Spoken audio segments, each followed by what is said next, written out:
అబ్బబ్బా! ఏం ట్విస్ట్ అండి అసల.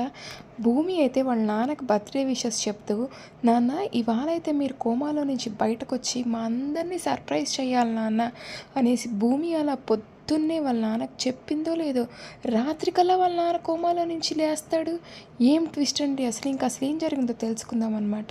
ఇంకా అపూర్వ అయితే శరత్చంద్రని చంపలేక ఇంకా ఎలాగైనా శరత్చంద్రని దక్కించుకోవాలని చెప్పేసి ఇంక రాత్రి అవ్వగానే ఇంకా చీకట్లో అయితే శరత్చంద్రన్ అయితే స్ట్రెచ్చర్ మీద పెట్టుకొని ఇంకా అంబులెన్స్ దగ్గరికి తీసుకెళ్తూ ఉంటుందన్నమాట.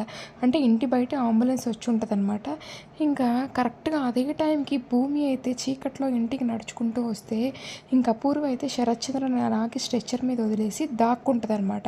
ఇంకా భూమికి చీకట్లో ఏం కానరాక వెళ్ళిపోతూ ఉంటే ఇంకా సడన్గా శరత్చంద్ర చెయ్యి అయితే భూమికి తగిలిద్ది అనమాట. తీరా చూస్తే అక్కడ శరత్చంద్ర ఉంటాడనమాట.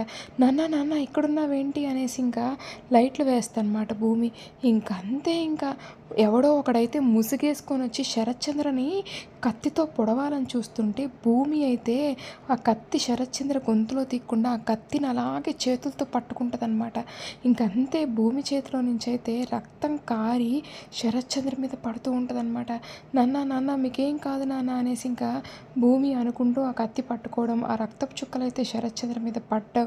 అంతే ఇంకా శరత్చంద్ర బ్రెయిన్ యాక్టివేట్ అయిపోయి కళ్ళు తెరుస్తాడనమాట.